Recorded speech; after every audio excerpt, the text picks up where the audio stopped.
All right, I'm joined by Bucky Brooks. And Bucky, most recently you have mocked Devin Bush to the Bolts. Why is he the right fit for this team? Well, it's a team in need of linebackers. We saw at the end of the year in the playoffs they were playing with 7 defensive backs, and ideally you would like to use that as a changeup. You don't want to live in that. I think Gus Bradley and the staff would love to have athletic linebackers that can stay on the field, that can run and chase, handle the running game while also being able to match up in the pass. Devin Bush is a guy that may be the most outstanding blitzer of the linebackers in his draft class. To me, he's a perfect fit in that defense. Besides his blitzing abilities, what else stands out about him on film? Love his motor, love the way he would fit into the culture of that locker room. We talk about the alphas that are already on that defense. We've seen what Derwin James did, the energy that he brought. Devin Bush is a guy that has a similar mindset, similar mentality.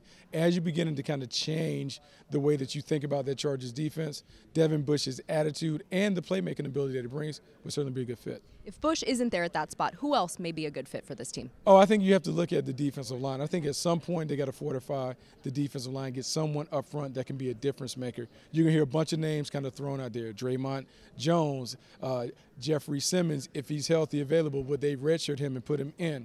You want dominant players that can keep those guards off the linebackers. Somewhere down the line, they have to find a dominant defensive tackle that can be a disruptor. Now, looking past the first round, how would you assess the talent there? At defensive tackle or just in general? Just in general. Oh, in general, I think this draft is pretty solid in terms of what you can find in the later rounds. Not as top-heavy in terms of the offensive skill players, but in the second and third rounds and later, there are plenty of guys that can play and make contributions. So if you need wide receivers, you can find plenty of those big-body guys that the Chargers like to have.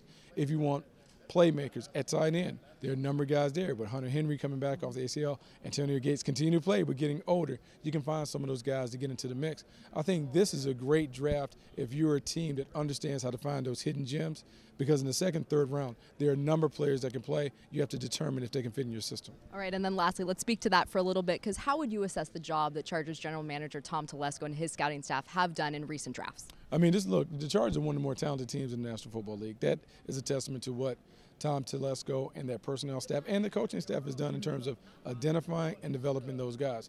I think they do a great job of breaking down the process. They understand the main thing has to continue to be the main thing, that is how do guys play. If guys play well on tape, you go through and you do all the combine, you find guys that are super athletes. But at the end of the day, you want good football players, and I think they've assembled a roster that has a lot of good football players.